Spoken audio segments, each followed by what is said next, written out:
हम कहते हैं इक्वेशन ऑफ मोशन लगती है स्ट्रेट लाइन के लिए, जबकि ये तो क्या है, प्रोजेक्टाइल मोशन 2 डायमेंशनल है, स्ट्रेट लाइन तो नहीं है। लेकिन यहां भी हम इक्वेशंस ऑफ मोशन यूज करते हैं, उसकी वजह है ये 2 डायमेंशनल मोशन है। और इक्वेशन ऑफ मोशन किसके लिए होती है? Equations of motion only for, ये तो लास्ट में पढ़ा ना हमने, स्ट्रेट लाइन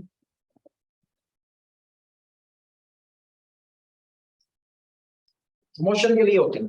ठीक है, अब यहां पे इसके लगने की वजह ये है कि जैसे अगर हम एक प्रोजेक्टाइल को प्रोजेक्ट करते हैं हॉरिजॉन्टली, हम कहते हैं कि उसको वेलोसिटी vx हमने दी है, हॉरिजॉन्टल वेलोसिटी दी है, और किसी सम हाइट y से हमने इसको क्या किया, प्रोजेक्ट किया, और वो यहाँ पे आ गया। अब इसकी मोशन के दौरान कौन सी फोर्स लग रही है? सिर्फ ग्रेविटी। इसकी जो हॉरिजॉन्टल मोशन है उस पर कोई फोर्स नहीं है। एफ एक्स क्या है? वो 0 है। एफ एक्स 0 है तो फिर ए एक्स भी क्या है? तो इसका मतलब ये हुआ कि प्रोजेक्टाइल का जो उसका मोशन जो उसकी होती है, उसका जो हॉरिजॉन्टल कंपोनेंट है वो एक नॉन एक्सेलरेटेड मोशन है, यानी हॉरिजॉन्टल कंपोनेंट होता। इससे क्या पता चला कि horizontal component of projectile motion is non accelerated motion. ये क्या है?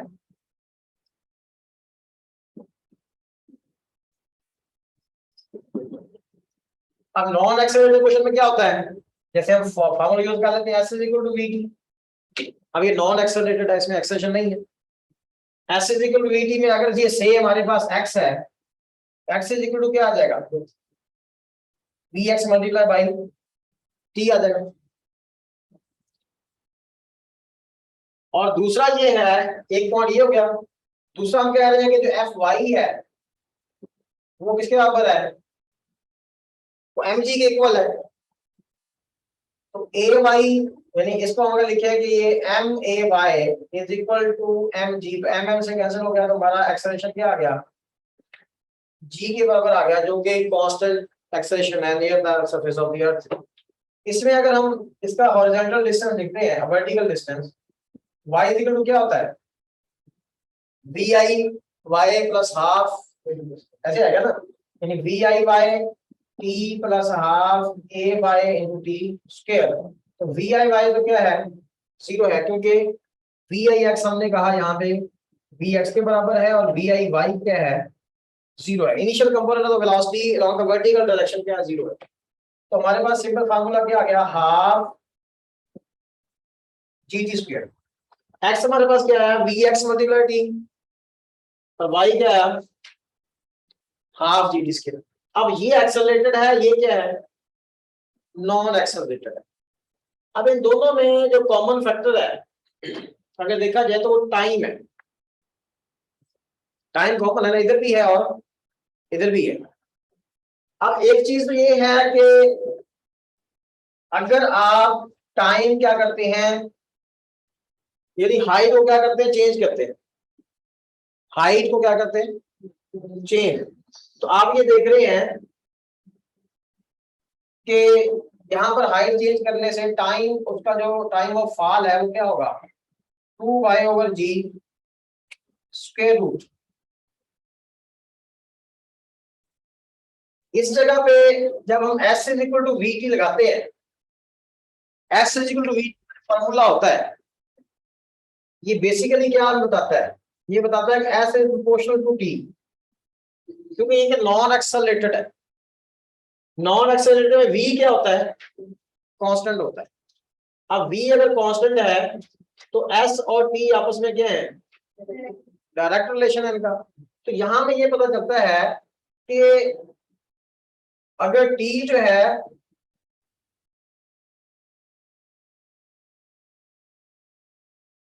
अगर t हम यहां से निकालें तो t क्या आएगा?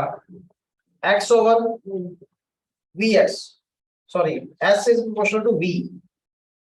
एस इज प्रोपोर्शनल टू, यहाँ क्या है, v है।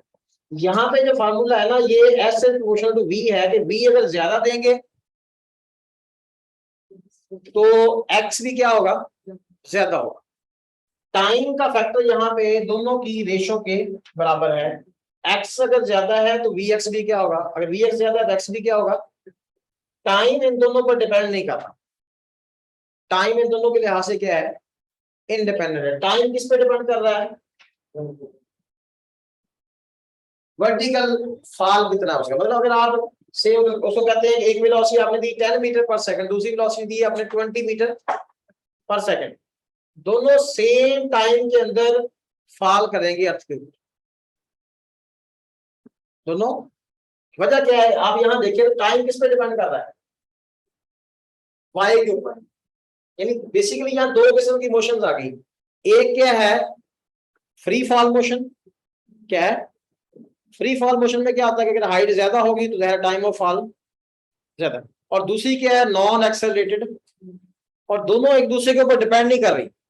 यानी अगर वाई चेंज करने से टाइम चेंज होता है, वाई चेंज करने से टाइम चेंज होता है, तो ये इसका मतलब इसके लिहाज से यहां से टाइम चेंज होगा, यहाँ टाइम चेंज नहीं होगा। यहाँ तो आपका अगर आप वी बढ़ाते हैं, यानी अगर आप हॉरिजेंटल कोई भी चीज बढ़ा रहे हैं, आप वी बढ़ाते हैं, एक्स बढ़ाते हैं हॉरिजेंटल, तो वर्टिकल मोशन के ऊपर कोई फर्क नहीं पड़ रहा। यानी दोनों क्या है, ये दोनों किस्म की जो मोशंस है ये इंडिपेंडेंट है।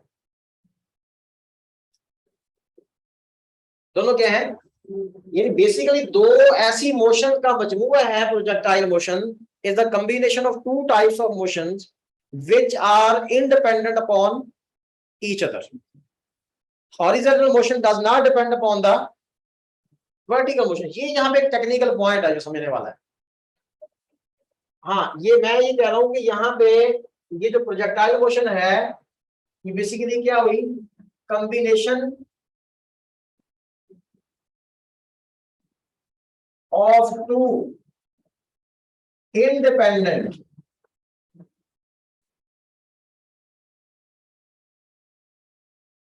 motions. One is accelerated and other is non-accelerated. One is accelerated and other is non-accelerated. इन अगर हमसे कोई ये पूछे कि हम तो कहते हैं जी कि जो इक्वेशंस ऑफ मोशन है वो सिर्फ स्ट्रेट लाइन के लिए लगती हैं, तो प्रोजेक्टाइल के लिए हम क्यों लगा रहे हैं, तो हम क्या आंसर देंगे। प्रोजेक्टाइल मोशन बेसिकली दो ऐसी मोशंस का कॉम्बिनेशन है जो दोनों एक दूसरे पर डिपेंड नहीं करी। हम हॉरिजॉन्टल के लिए ज्यादा इक्वेशन ऑफ मोशन लगा रहे हैं, वर्टिकली ज्यादा लगा रहे हैं। हम प्रोजेक्टाइल पे तो लगा नहीं रहे, हम प्रोजेक्टाइल मोशन पे नहीं लगा रहे। देखिए अगर प्रोजेक्टाइल मोशन पे हम लगाते हैं तो हम क्या करते हैं, उसकी इनिशियल वेलोसिटी क्या है, vx, तो हम कहते हैं जी vi vx के बराबर है, vf इज इक्वल टू, फिर हम ऐसे लिखते हैं। अगर कोई ऐसा लिखेगा कि vf इज इक्वल टू क्या होता है, vi प्लस a t, और वो लिखे कि vf जो है वो vx प्लस gt होगा, तो ये फार्मूला क्या है उसका, इसने लगाई है equation of motion for the projectile motion, हमने नहीं लगाई। हमने प्रोजेक्टाइल के लिए इक्वेशन ऑफ मोशन नहीं यूज की। देखिए इक्वेशन ऑफ मोशन क्या होती है कि आपको इनिशियल वेलोसिटी गिवन है, आप फाइनल वेलोसिटी निकाल सकते हैं, एक्सेलेरेशन भी गिवन है। अब एक्सेलेरेशन हमारा g के बराबर है। अगर एक्सेलेरेशन देखा जाए तो एक्सेलेरेशन के दो कंपोनेंट है ना, ax कंपोनेंट क्या है, 0 है, दूसरा कंपोनेंट दूसरा हमारे पास क्या है, g है। तो अगर हम इसकी मैग्नीट्यूड लें एक्सेलेरेशन की तो वो हमारे पास किसके बराबर आ रही है, g के बराबर आ रही है। और इनिशियल वेलोसिटी अगर हम उसकी मैग्नीट्यूड लें तो vx के बराबर आ रही है।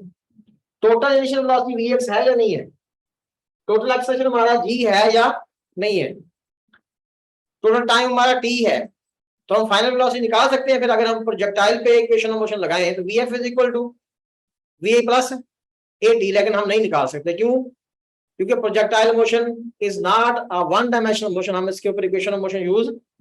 अगर हम देखें इस रिजल्ट से vf का फार्मूला ये आ रहा है, जबकि एक्चुअली अगर हम vf निकालना चाहें तो कैसे निकालेंगे, अब हम यहां मैंने ये जो इक्वेशन लगाई है, ये प्रोजेक्टाइल मोशन पे मैंने इक्वेशन ऑफ मोशन यूज की है। वीएस इसकी टोटल वेलोसिटी थी इनिशियल, वीएफ टोटल वेलोसिटी है फाइनल, जी उसका क्या है एक्सेलरेशन, टी उसका क्या है। अगर इक्वेशन ऑफ मोशन इस पे लगती होती तो मुझे ये इक्वेशन सही रिजल्ट दे देती, इसके इक्वेशन ऑफ मोशन नहीं लगती, मैंने इसे क्रॉस कर दिया। अब हम क्या करते हैं, हम बेसिकली ये करते हैं कि हम एक्स एक्सिस के ऊपर अलग से एक उसके ऊपर लगाते हैं। हम क्या करते हैं कि हम जब एक्स हॉरिजॉन्टल पे लगा देते हैं, वर्टिकल वो भूल जाते हैं कि वर्टिकल भी वहां है, या हम इक्वेशन ऑफ मोशन लगाते हैं हॉरिजॉन्टल पे। अब हॉरिजॉन्टल हमारे पास क्या है कि इनिशियल वेलोसिटी क्या है, इनिशियल वेलोसिटी है V I X, V X और वी एफ वाई, अपना वी आई वाई क्या है, सॉरी वी आई एक्स 0 है, तो ए एक्स हमारे पास क्या है वो 0 है। तो हम क्या कहते हैं, V F X is equal to V I X plus A X into T. तो वी एफ एक्स हमारे पास क्या आ गया, वी आई एक्स क्या है वी एक्स प्लस क्या आ गया 0, तो वी एफ एक्स हमारे पास क्या आया वी एक्स के बराबर आ गया। ये हमने किस पे लगाई है इक्वेशन, हमने प्रोजेक्टाइल पे लगाई, बल्कि हमने इस इक्वेशन पे लगाई है। ये जो नॉन एक्सेलरेटेड इसका एक पार्ट था उसके ऊपर हमने इक्वेशन ऑफ मोशन लगाई है, जिसमें एक्सेलरेशन क्या था 0 था, हॉरिजॉन्टल एक्सेलरेशन नहीं था ना। हमने वहां पर इक्वेशन ऑफ मोशन यूज करके इनिशियल वेलोसिटी हमारे पास थी, हमने फाइनल मालूम कर लिया, नॉन एक्सेलरेटेड था जो इनिशियल फाइनल। अब हमने ये हॉरिजॉन्टल कंपोनेंट पे लगा दी, हमने वर्टिकल को उसके वर्टिकल का कोई पैरामीटर हमने वहां इस्तेमाल नहीं किया। अब हम आते हैं वर्टिकल। अब देखें, आप ये समझे कि मैं यहां से एक चीज को ऐसे नीचे फेंकता हूं तो नीचे जा रही है ना, और एक को मैं ऐसे फेंकता हूं स्ट्रेट और वो स्ट्रेट जा रही है, यानी एक चीज रोड के ऊपर जा रही है स्ट्रेट, और एक चीज ऊपर से, एक चीज रोड पे जो जा रही है वो कांस्टेंट वेलोसिटी से जा रही है, और ऊपर से जो मैं फेंक रहा हूं वो एक्सेलरेटेड है, फ्री फॉल मोशन। इन दोनों का कॉम्बिनेशन क्या है, प्रोजेक्टाइल मोशन। मैंने हॉरिजॉन्टल जो रोड पे जा रही थी चीज उस पे इक्वेशन ऑफ मोशन लगाई, तो उसकी फाइनल वेलोसिटी वही होगी जो इनिशियल होगी, यानी वर्टिकल मोशन ने उसके ऊपर कोई इफेक्ट, बॉडी नीचे आ रहा है, यानी ये नीचे आ रहा है बॉडी, लेकिन इसने जो नीचे आ रहा है इसके वर्टिकल किसी पैरामीटर ने इसके हॉरिजॉन्टल किसी पैरामीटर को डिस्टर्ब नहीं किया। अब मैं जब लगाऊंगा क्या बोला, वहां मैंने वी एफ एक्स निकाल लिया, और अब मैं यहां निकालता हूं वी एफ वाई। अब वी एफ वाई क्या होगा, V I Y plus A Y into T. तो वी एफ वाई मेरे पास क्या आएगा, वी आई वाई तो नहीं है 0 है, और ये जी टी, और ये वही बात है जो मैंने आपको कही थी कि 1 सेकंड के बाद उसका उसकी वेलोसिटी कितनी हो जाएगी 9.8, 2 के बाद कितनी हो जाएगी 19 पॉइंट, ये वही चीज बांधे की नहीं बांध रही कि V F Y is equal to G T. ठीक है, अब ये उसकी फाइनल वेलोसिटी आ गई जो हमने वर्टिकल फॉल किया। अब हम निकालते हैं कि वी एफ हमारे पास क्या है, वी एफ होगी V F X square plus V F Y square. ये तो इक्वेशन ऑफ मोशन नहीं है, ये तो इक्वेशन ऑफ मोशन नहीं है ना, ये तो एक है कि अगर आपके पास दो कंपोनेंट है किसी चीज के, आप वेक्टर एडिशन से उसकी मैग्नीट्यूड निकाल सकते हैं। तो अब वी एफ एक्स जो है वो तो मेरे पास क्या है वी एक्स स्क्वायर है, और ये क्या हो जाएगी जी स्क्वायर।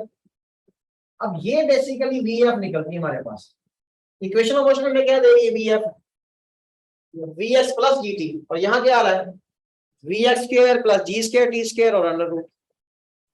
तो क्या हम प्रोजेक्टाइल मोशन में इक्वेशन ऑफ मोशन लगा रहे हैं या नहीं लगा रहे, हम नहीं लगा, हम प्रोजेक्टाइल मोशन पे इक्वेशन ऑफ मोशन यूज नहीं कर रहे, बल्कि हम क्या कर रहे हैं, हम एक ऐसी मोशन है जो कि हॉरिजॉन्टल है और कांस्टेंट उस पे लगा रहे हैं, और एक वर्टिकल फ्री फॉल मोशन है उस पे लगा रहे हैं। ठीक है, तो उस पे तो लग सकती है, फ्री फॉल पे भी लग सकती है इक्वेशन ऑफ मोशन, और हॉरिजॉन्टल नॉन एक्सेलरेटेड मोशन चाहे वो एक्सेलरेटेड भी हो तब भी लग जाती है, क्योंकि वो हॉरिजॉन्टल है, ये क्या है वर्टिकल है, और दोनों का कॉम्बिनेशन क्या है वो प्रोजेक्टाइल मोशन है।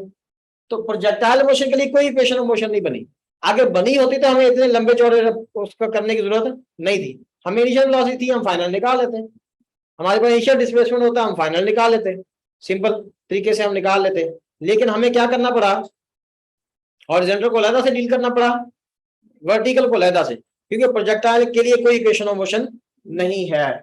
अब ये आ गया। बाकी ये है कि एक तो ये आपने यहां समझना है ये चीज। दूसरा आप देखें कि अगर से हम यहां पर अगर हम Vx बढ़ाते हैं, वेलोसिटी बढ़ाते हैं,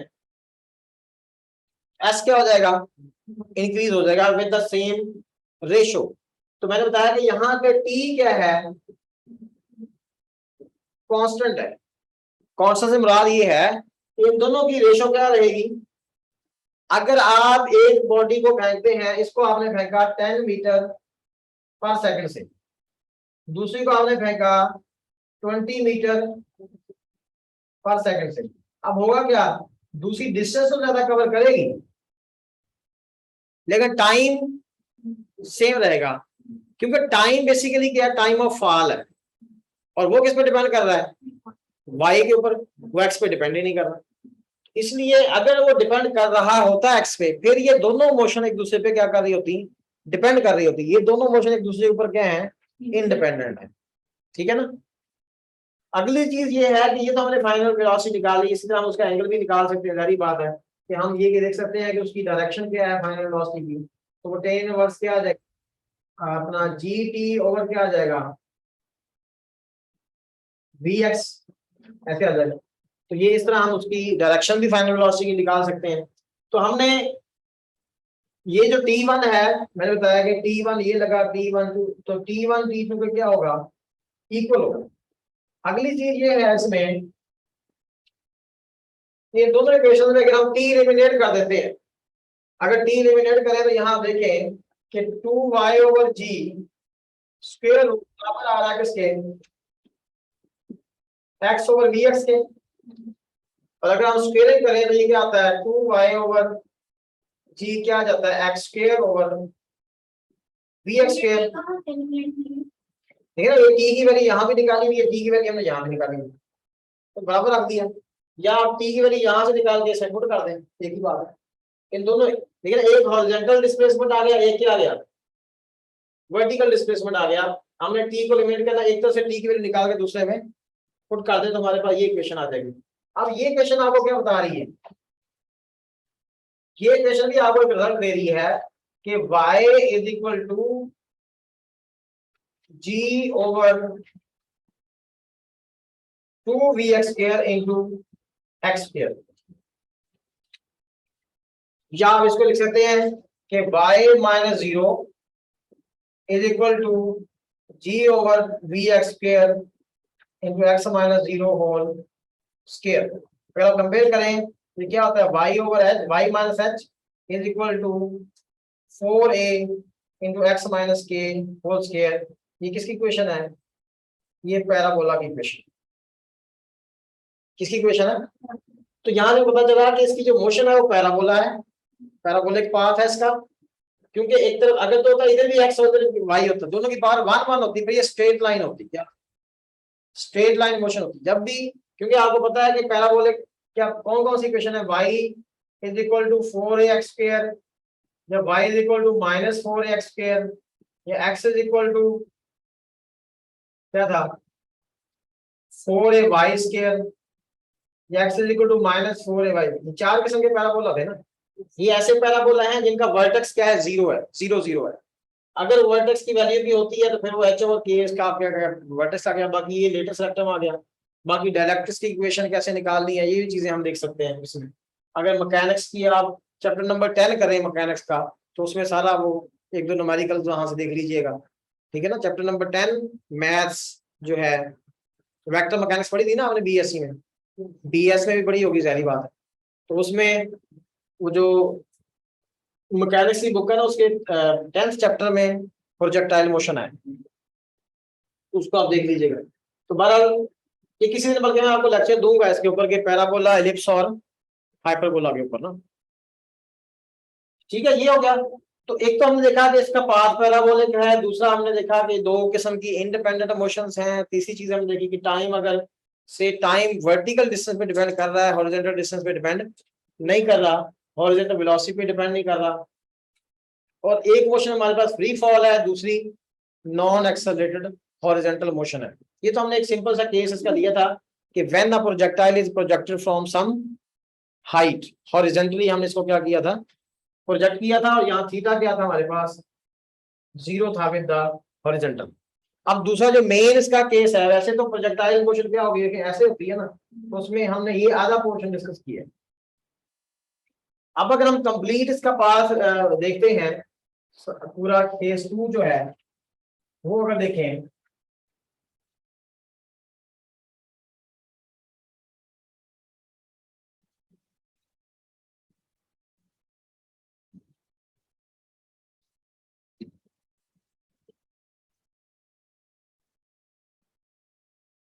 केस 2 में हम कहते हैं कि हमने एट सम एंगल उसको प्रोजेक्ट किया है, वो एंगल हमारा हॉरिजॉन्टल के साथ क्या है, वो थीटा है। तो इसमें फिर क्या होगा कि ये ऐसे हमारे पास यहाँ आ जाएगा, इसमें फिर v जो हमारे पास इनिशियल वेलोसिटी का जो एक्स कंपोनेंट है वो क्या आ जाएगा, v cos थीटा, और इनिशियल वेलोसिटी का y कंपोनेंट क्या आ जाएगा, v sin थीटा। ये केस नंबर 2 है।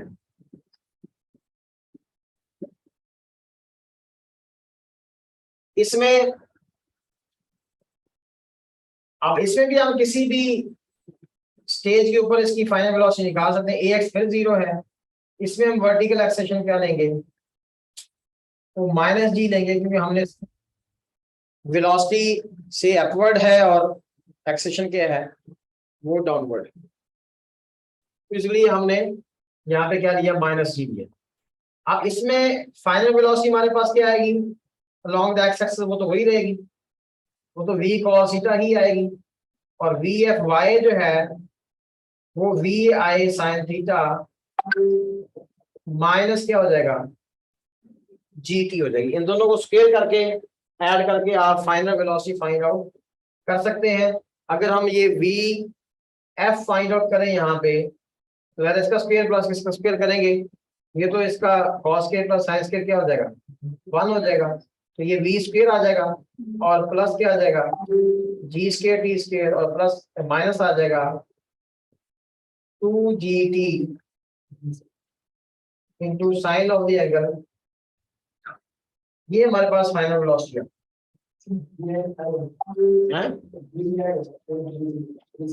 हाँ v भी आएगा इसमें,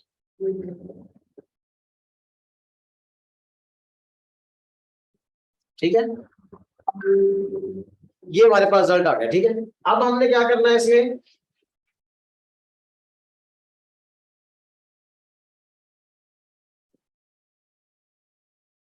यहां पर जो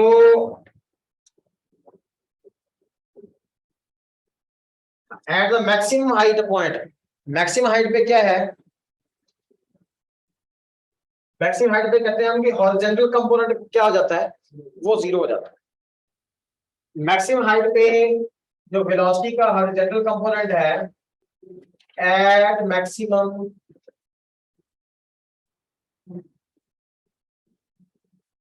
हाइट, वेलोसिटी का जो फाइनल एक्स कंपोनेंट है वो तो वही होता है v cos थीटा, और vfy क्या हो जाता है, वो 0 हो जाता है। अब इसका मतलब क्या हुआ कि अगर इन दोनों का स्क्वायर करके ऐड करेंगे तो इसका मतलब vf क्या हुई, यहाँ पर v cos थीटा ही, ये तो है ना at any time t, at any time, इसमें भी अगर time to reach maximum height put करेंगे तो ये रिजल्ट आएगा। ये है कि मैक्सिमम हाइट पे वेलोसिटी क्या होगी हमारी, v cos थीटा होगी। तो इनिशियल वेलोसिटी क्या थी, v थी, और फाइनल वेलोसिटी क्या आई, v cos थीटा। कौन सी फाइनल वेलोसिटी है, एट द मैक्सिमम हाइट, यानी कि अगर ये है मतलब आपने लॉन्चिंग पॉइंट से मैक्सिमम हाइट पे गए, हाँ अगर आप लॉन्चिंग पॉइंट से कहाँ गए हैं, लैंडिंग पॉइंट पे, तो फिर फाइनल वेलोसिटी भी आपकी v ही होगी, उसकी मैग्नीट्यूड उतनी होगी जितनी इनिशियल है। लेकिन मैक्सिमम हाइट पे जाके वेलोसिटी 0 नहीं होती, बल्कि क्या बन जाती है, v cos थीटा हो जाती है। यानी आप ये कह सकते हैं कि अगर से हमारे पास उसने vi दी हुई है 50 मीटर पर सेकंड, और थीटा कितना दिया उसने 60 degree, then velocity at the maximum height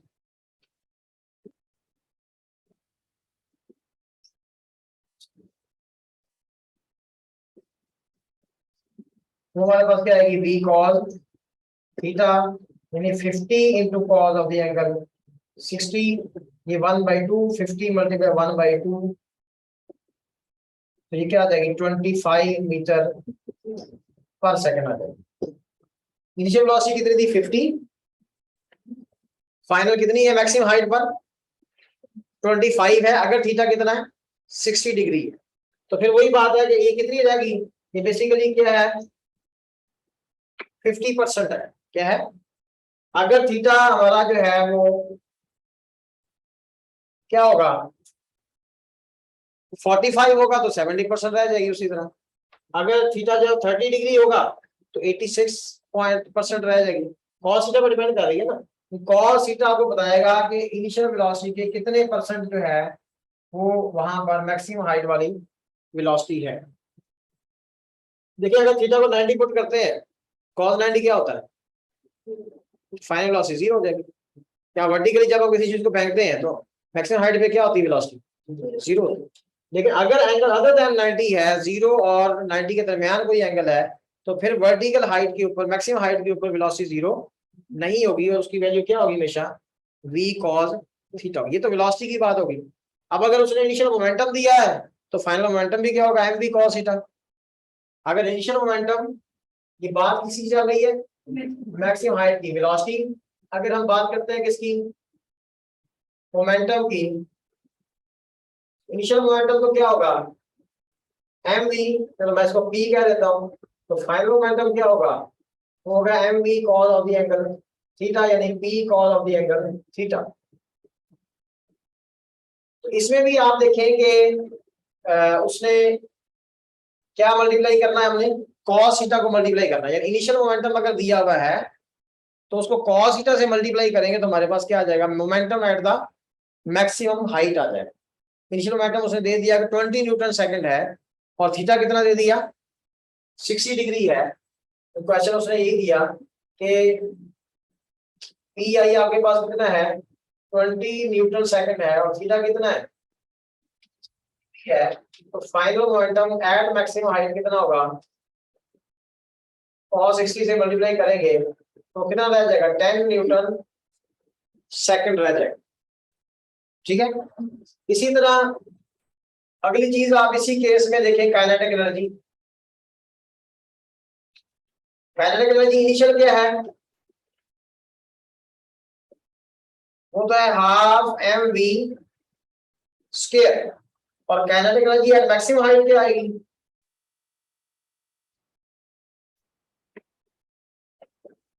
तो आ जाएगी half M V square cos square theta. ये काइनेटिक एनर्जी के साथ कॉस थीटा नहीं बल्कि कॉस स्क्वायर थीटा मल्टीप्लाई हो रहा है। लेकिन आप काइनेटिक एनर्जी की बात करते हैं, अगर काइनेटिक एनर्जी इनिशियल कितनी है से के है, तो kinetic energy at maximum height तो क्या होगी के कॉस स्क्वायर थीटा होगी। क्या होगी के कॉस स्क्वायर थीटा होगी। इसमें अगर वो काइनेटिक एनर्जी से क्वेश्चन में क्या कहता है कि काइनेटिक एनर्जी जो है वो 20 जूल है और थीटा कितना है 60 डिग्री है, तो के eight maximum height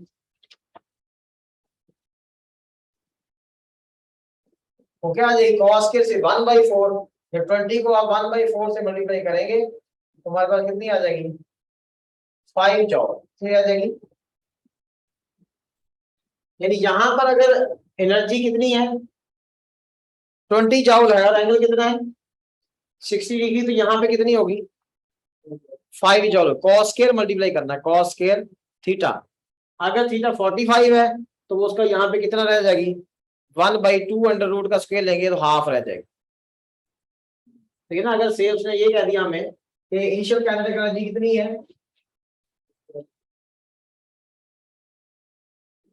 initial kinetic energy उसने क्या दिया कि 20 जूल है तो kinetic energy at maximum height, क्या कहा मैंने, क्या चीज मल्टीप्लाई करनी है आपने, यानी के आई को आपने किससे मल्टीप्लाई करना है, कॉस के थीटा से। अगर थीटा वो कहता है कि 45 डिग्री है, तो ये तो हमारे पास क्या है 20, और यहाँ पे कॉस 45 का हमने क्या लेना है, स्केल लेना है। तो ये होता है 1/√2, इसका स्केल लेंगे 20/2, ये हमारे पास कितना आ जाएगा 10 जाऊंगा, क्या जाएगा, यानी 45 डिग्री पे अगर आपने प्रोजेक्ट किया है तो फिर वो काइनेटिक एनर्जी हाफ रह जाएगी, क्या रह जाएगी, हाफ रह जाएगी। यहाँ पे कितनी रही 1/4। अगर काइनेटिक एनर्जी 1/4 है, इसका मतलब पोटेंशियल एनर्जी 3/4 होगी। यहाँ काइनेटिक एनर्जी अगर 1/2 है तो पोटेंशियल एनर्जी क्या होगी 1/2 आधी, अगर काइनेटिक है बाकी आधी फिर क्या बन जाएगी उसकी, पोटेंशियल रहेगी। तो फिर पोटेंशियल एनर्जी का फार्मूला ये बना कि potential energy at maximum height, इसमें आप वो हाइट पुट करेंगे या सिंपल आप लिखें, यहाँ पे क्या करें इनिशियल काइनेटिक एनर्जी और इसको किससे मल्टीप्लाई कर दें, साइंस के थीटा, किससे मल्टीप्लाई करें, इनिशियल काइनेटिक एनर्जी को साइंस के थीटा से मल्टीप्लाई करने से आपके पास फाइनल पोटेंशियल एनर्जी आ जाती है, और इनिशियल काइनेटिक एनर्जी को कॉस के थीटा से मल्टीप्लाई करने से फाइनल काइनेटिक एनर्जी आ जाती है, और इनिशियल मोमेंटम को कॉस थीटा से मल्टीप्लाई करने से तो momentum at the maximum height आ जाता है, और इसी तरह इनिशियल वेलोसिटी को cos थीटा से मल्टीप्लाई करने से velocity at the maximum height आ जाती है। क्या ख्याल है, समझ आइए, शाबाश। लिख के फिर ही बोला मैंने, सारा कुछ लिख दिया मैंने, ये तो मैंने खुलासा बयान किया है, ये तो सारा कुछ लिख दिया मैंने। देखो मोमेंटम वेलोसिटी थी ना इनिशियल, क्या थी हमारे पास v, तो मैक्सिमम हाइट पे वेलोसिटी कितनी है, बिकॉज ये मैंने बोला है कि अगर इनिशियल वेलोसिटी v है तो मैक्सिमम हाइट पे वेलोसिटी क्या होगी, आप इसे cos थीटा से मल्टीप्लाई कर देना, वो कहें इनिशियल वेलोसिटी, मैंने क्वेश्चन में लिखा है इनिशियल वेलोसिटी अगर 50 मीटर पर सेकंड है तो उसने कहा बॉडी को प्रोजेक्ट किया गया कितने एंगल से 60 डिग्री से, तो फाइनल वेलोसिटी यानी कि मैक्सिमम हाइट पे वेलोसिटी कितनी होगी v cos थीटा, तो 50 × 1/2 कितनी हो जाएगी 25 मीटर पर सेकंड। आपको प्रोजेक्टेड वेलोसिटी दी गई है, मैक्सिमम हाइट पे वेलोसिटी उसने पूछी है, और एंगल साथ दिया उसने, एंगल देगा, अगर एंगल 90 होगा तो मैंने कहा फाइनल वेलोसिटी हो जाएगी, समझ आ गई बात। अब इसी तरह इनिशियल मोमेंटम उसने दे दिया p, और उसने कहा मैक्सिमम हाइट मोमेंटम क्या होगा, वो होगा p cos थीटा, क्या होगा p cos थीटा। तो p अगर से 20 न्यूटन सेकंड है, थीटा कितना है 60 डिग्री, cos 60 1/2 होता है, तो उसका हाफ रह जाएगा। Initial momentum p, maximum height momentum p cos theta, initial velocity v, maximum height पे velocity v cos theta, initial kinetic energy k, initial kinetic energy क्या है k, तो kinetic energy at the maximum height क्या है k cos square theta, k cos square theta, आपने उसका क्या लेना स्क्वायर लेना है। और इनिशियल अगर आपको काइनेटिक एनर्जी दी हुई, इनिशियल पोटेंशियल एनर्जी तो क्या होती है 0, अगर वो फाइनल पोटेंशियल एनर्जी निकालना चाहता है तो आपको देगा तो इनिशियल क्या काइनेटिक एनर्जी देगा ना, कि उसको इतनी काइनेटिक एनर्जी से क्या किया गया प्रोजेक्ट किया गया। तो काइनेटिक एनर्जी अगर इनिशियल दी हुई है उसको साइंस के थीटा से मल्टीप्लाई करेंगे तो वो क्या निकल आएगी potential energy at the maximum height. अब समझ आएगी, ये मैं बोला था, ये मैं लिखा हुआ है,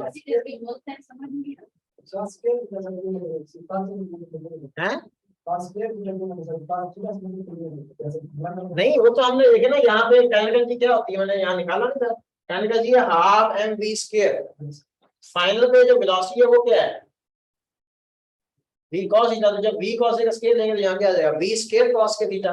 अब ये जो हाफ mv स्क्वायर है इसको मैंने काइनेटिक एनर्जी इनिशियल कह दिया, ये ki इनटू क्या हो गया cos के थीटा।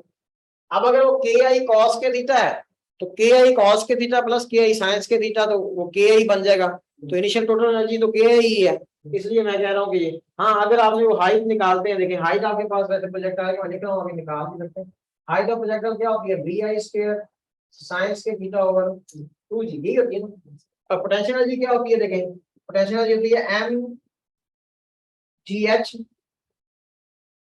पोटेंशियल एनर्जी क्या होती है mgh। तो अगर पोटेंशियल एनर्जी में आप करें डी फार्मूला पढ़ो, ठीक है ना, पोटेंशियल एनर्जी है mgh और हाइट ऑफ द प्रोजेक्टाइल क्या होती है, v square sine square theta over, तो जी से क्या हो गया, ये क्या बन गया है कि half M V I square sine square theta है। तो potential energy at maximum height क्या आ गई, ये क्या काइनेटिक एनर्जी इनिशियल, इसको किससे मल्टीप्लाई करना है आपने, साइंस के थीटा, और दोनों को ऐड करेंगे तो टोटल एनर्जी हमारे पास आ जाएगी, वो तो कांस्टेंट रहेगी। अब अगर काइनेटिक एनर्जी वहां जाके 1/4 हो जाती है तो पोटेंशियल एनर्जी 1/3 हो जाएगी।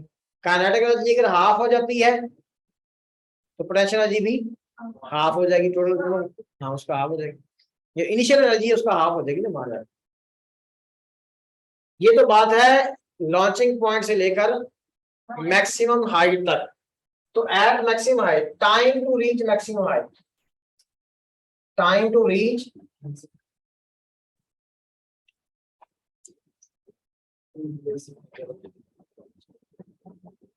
वैसे होता है 2v साइन थीटा ओवर जी, तो ये होता है v साइन थीटा ओवर, ये time to reach maximum height, ठीक है।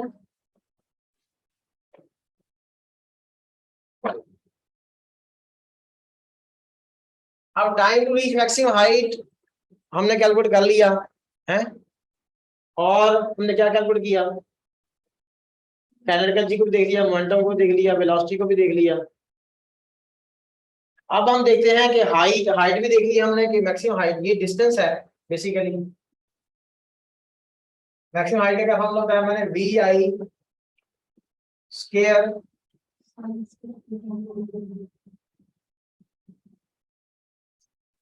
Time to reach maximum height हमारे पास है ना।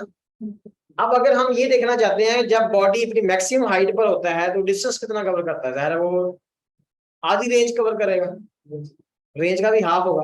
अगर कैलकुलेट भी करना चाहते हैं तो कैलकुलेट भी कर लें, कि अगर आप देखना चाहते हैं कि व्हेन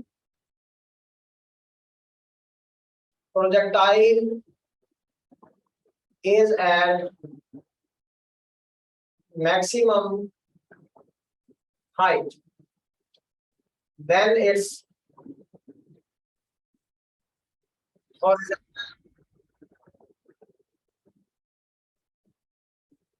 डिस्टेंस कितना होगा, वो देखिए वो क्या होता है, v आपको s is equal to V T, s is equal to V T, v क्या है, vx है, वो क्या है, v cos theta, v cos theta, तो जब इस टाइम से आप मल्टीप्लाई करेंगे, टाइम अब ये लग रहा है वहां तक जाने, तो वो क्या देगा, V I square cos theta sin theta whole G, वो 2 नहीं आ रहा, जो रेंज में 2 आता है, रेंज में होता है ना कि 2 V I square 2 sin theta cos theta whole G, तो यहाँ 2 नहीं आ रहा, तो फिर वो क्या होगा, ज़ाहिर है वो हमारे पास आ जाएगा वी स्क्वायर या V I square cos theta sin theta over G, और अगर 2 से मल्टीप्लाई कर दें, 2 से डिवाइड कर दें, तो ये बेसिकली r/2 बनता है, क्या बनता है। अब जब उसका इतना टाइम गुजरा है, इतने टाइम के ऊपर, टाइम कितना गुजरा, V I sine theta over G, इस टाइम पर बेसिकली ये वही है time to reach maximum height. देखें अगर थीटा 90 हो जाए, साइन 90 क्या होगा, 1, तो ये वही है ना जो हमने इक्वेशन ऑफ मोशन में पढ़ा था कि V I over G time to reach maximum height होता है, वी आई ओवर जी आ रहा है, तो इसलिए वर्टिकल मोशन जो है वो फ्री फॉल मोशन की तरह ही है। थीटा के 90 रखेंगे तो हमारे पास वही केसेस, वही सारी रिजल्ट्स आ जाएंगे जो हमने वर्टिकल मोशन में वहां निकाले थे, time to reach maximum height, time of fall, जो सारी चीजें।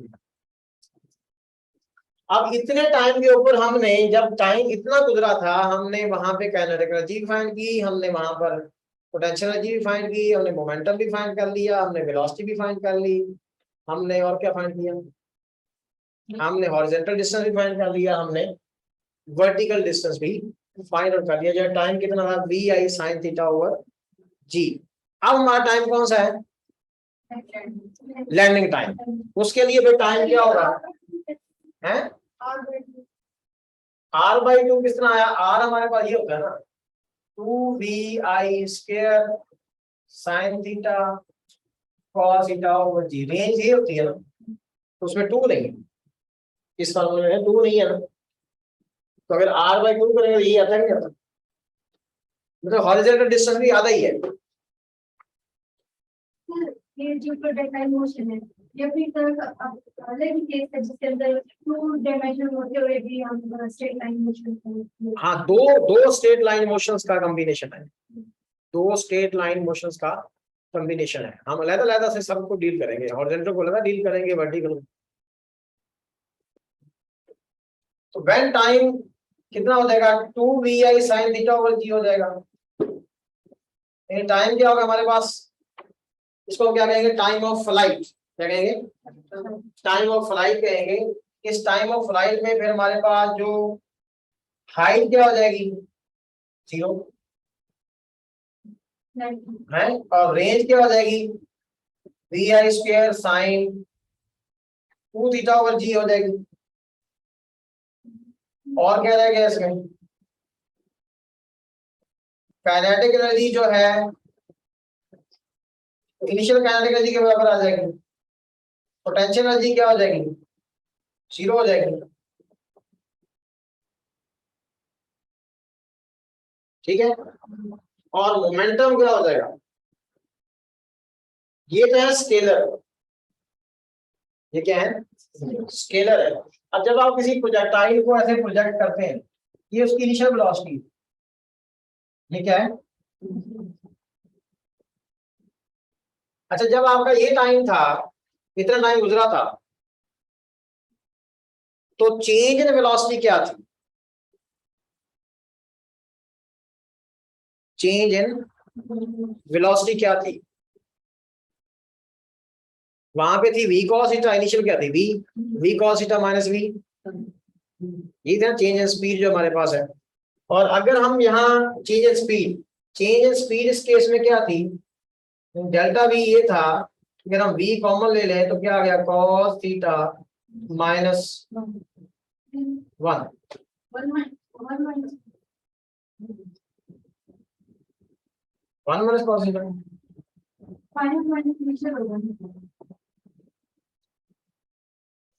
फाइनल तो वो है, इनिशियल स्पीड जो है वो ज्यादा होगी, वहां जो स्पीड होगी वो कम होगी। वहां v cos थीटा है, तो हाँ चेंज इन स्पीड अगर हम देखें तो v into 1 minus cos theta कर लें, ठीक है। अगर हम स्पीड की बात कर रहे हैं तो ज़ाहिर आंसर हमारा क्या होना चाहिए, पॉजिटिव आना चाहिए। या आप इसको कह दें कि डिक्रीज इन स्पीड, क्या कह दें, कितना डिक्रीज आया, क्या आया, v into 1 minus cos theta. अच्छा, अगर हम फाइनल की बात करते हैं, ये आपकी इनिशियल वेलोसिटी है कितने एंगल पर, थीटा पर। फाइनल जब होती है तो ऐसे होती है,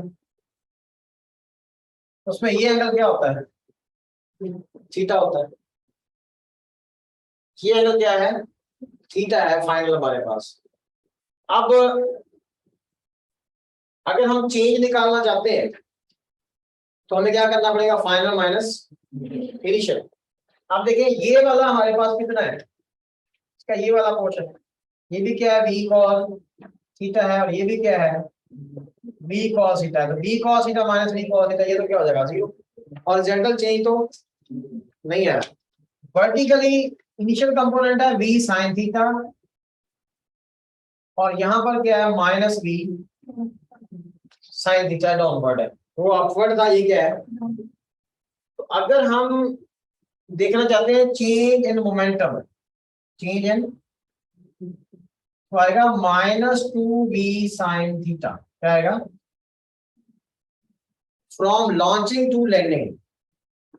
फाइनल में से इनिशियल को क्या करना हमने, माइनस, फाइनल क्या है, -v sin थीटा, उसमें से -v sin थीटा करेंगे, क्या आ जाएगा, -2v sin थीटा आ जाएगा। समझ आएगी बात। माइनस ये शो कर रहा है कि जो मोमेंटम में चेंज आ रहा है वो डाउनवर्ड है, अपवर्ड नहीं। क्या है, डाउनवर्ड है, अपवर्ड नहीं है। डाउनवर्ड क्यों है, क्योंकि फोर्स डाउनवर्ड है। फोर्स क्या है, डाउनवर्ड ऐसी change in momentum minus sine क्या शो कर रहा है, और अगर मैग्नीट्यूड देखें तो सिर्फ हमारे पास क्या आ रही है 2v साइन थीटा, क्योंकि डेल्टा पी एक्स क्या है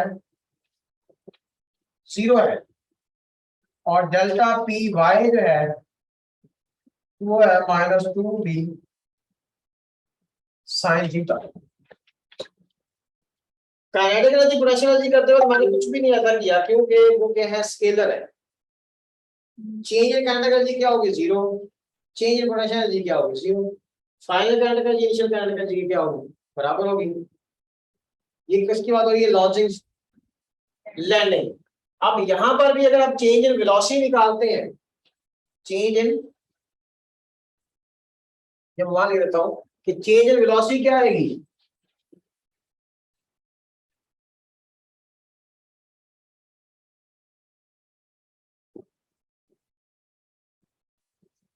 चेंज इन वेलोसिटी, अब वही आ गई कि इनिशियल वेलोसिटी क्या आ गया जो v cos theta minus horizontal तो चेंज हो ही नहीं रही, वो तो v cos theta minus v cos theta क्या आएगी 0, और फाइनल वेलोसिटी है माइनस v sin थीटा और इनिशियल क्या है v sin थीटा, तो minus v sin theta minus v sin theta, फिर हमारे पास क्या आ जाएगी -2v sin थीटा। ये चेंज इन वेलोसिटी है और चेंज इन स्पीड क्या आ जाएगी वो 0 आ जाएगी। Launching to landing change in speed क्या आ जाएगी 0, क्योंकि स्पीड फाइनल भी v है और इनिशियल भी v, तो change in velocity I 2v sin theta और चेंज इन स्पीड क्या आई 0 आई। ये बात कौन सी हो रही है launching to landing. Launching to landing जो है वो रेंज भी आ गई, टाइम भी आ गया, काइनेटिक एनर्जी भी आ गई, पोटेंशियल एनर्जी भी आ गई, स्पीड भी आ गई, वेलोसिटी भी आ गई और मोमेंटम भी आ गया। और तो कोई चीज नहीं होती, ये चीजें होती हैं। अब आपने क्या करना है बस 5 मिनट और कि आज थोड़ी सी नमाज जरा पढ़ लेते हैं, हम नमाज करानी है ना बाद में, बस क्लोज करते हैं, मैंने जाना है इसमें। तो अब ये इसको हम क्या करते हैं कि अगर हमारा थीटा क्या है 45 आप कहते हैं, तो हम कहते हैं ये आर तो क्या होगी मैक्सिमम रेंज होगी और वो क्या होगी V I square over G, V I square over ये क्या है आर मैक्सिमम, मैक्सिमम रेंज है, ठीक है। अब हाइट का फार्मूला हमारे पास क्या था, हाइट का फार्मूला ये तो थीटा इसके साथ एसोसिएट है ना कि ये रेंज मैक्सिमम ये होती है। अब चूंकि हाइट हमारे पास ये होती है कि V I square sine square theta over 2g, तो अगर V I square over G को मैं क्या कहूँ मैक्सिमम रेंज कहूँ, तो फिर हाइट जो अटेन होती है इसका मतलब ये है कि ये होगी आर मैक्सिमम आर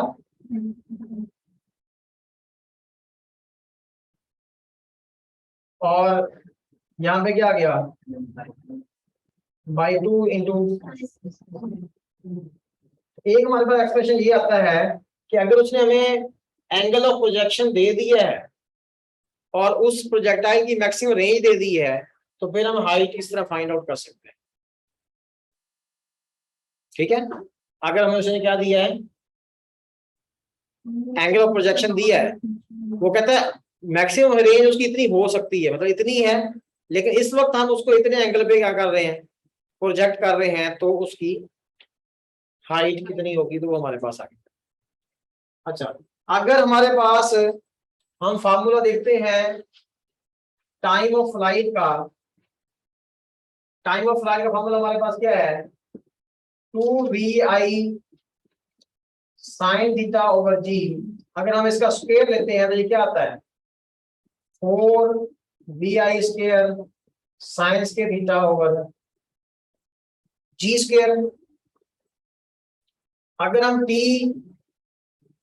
तो हम क्या करें, हमें पता है कि vi square sine square theta over G height होती है, तो हम क्या करें अगर 4 को इधर ले आए और एक g को इधर ले आए तो जी टी स्क्वायर ओवर 4 ले आए तो इधर क्या बन गया vi स्क्वायर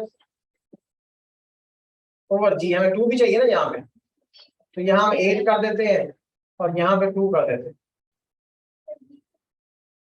एक जी हम यहाँ लिख देते हैं। ठीक है, तो अब ये क्या फार्मूला बना हमारे पास, ये क्या चीज बन गई, हाइट। इसका मतलब ये है कि h इज इक्वल टू क्या आया, जी टी स्क्वायर बाई 8, ये जी है और ये टाइम ऑफ फ्लाइट है और ये या टाइम ऑफ फ्लाइट अगर उसने हाइट दे दी है, टाइम ऑफ फ्लाइट क्या आएगा, 8h over G square root, 8h over G square root. ये कब लगेगा, जब उसने हाइट हमें दे दी है कि मैक्सिमम हाइट इतनी है, टाइम ऑफ फ्लाइट निकालें और time to reach maximum height इसका हाफ हो जाएगा, टाइम टू रीच मैक्सिमम। इसको 8 को आप ऐसे भी लिख सकते हैं कि 2 इंटू 2 होता है, तो 2 इंटू 2h ओवर जी ऐसे भी लिख सकते हैं। और ये तो वही फार्मूला आ गया ना हमारे पास के हाइट अगर गिवन हो तो हम उससे time of fall, time of return अगर निकाला था वही आ गया। अब हमारे पास जो है, अगर वो कहता है कि जो रेंज है n times the h, range क्या है, n टाइम्स द h है, हाइट अगर उसकी 10 मीटर है तो रेंज से उसका 2 टाइम है, 3 टाइम है, तो फिर हम क्या करेंगे, वो कहेगा कि रेंज n टाइम्स h है, रेंज का फॉर्मूला क्या होता है, V I square sine theta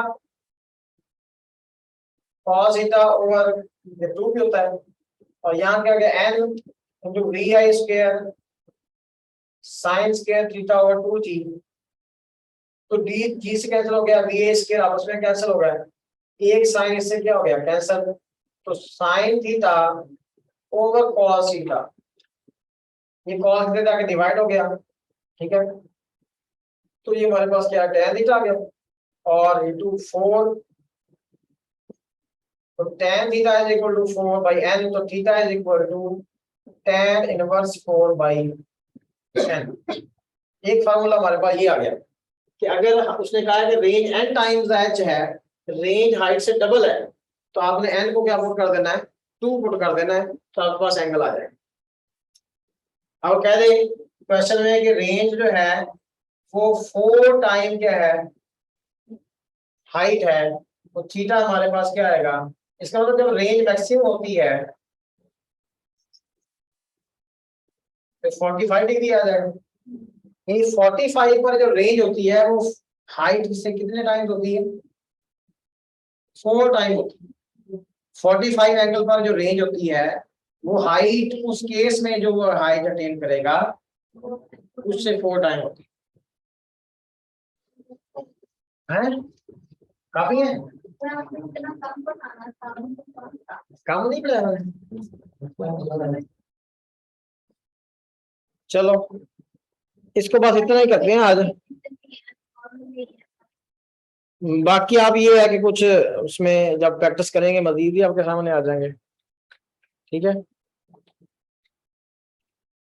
तो इसकी असाइनमेंट मैं भेज दूंगा एक, वो आप लोगों ने कर लेनी है, बाकी मैं कोशिश करूंगा कि आज इंशाल्लाह ना बैठ के कुछ करता हूँ जो रहते हैं हमारी डिस्कशंस में, ठीक है।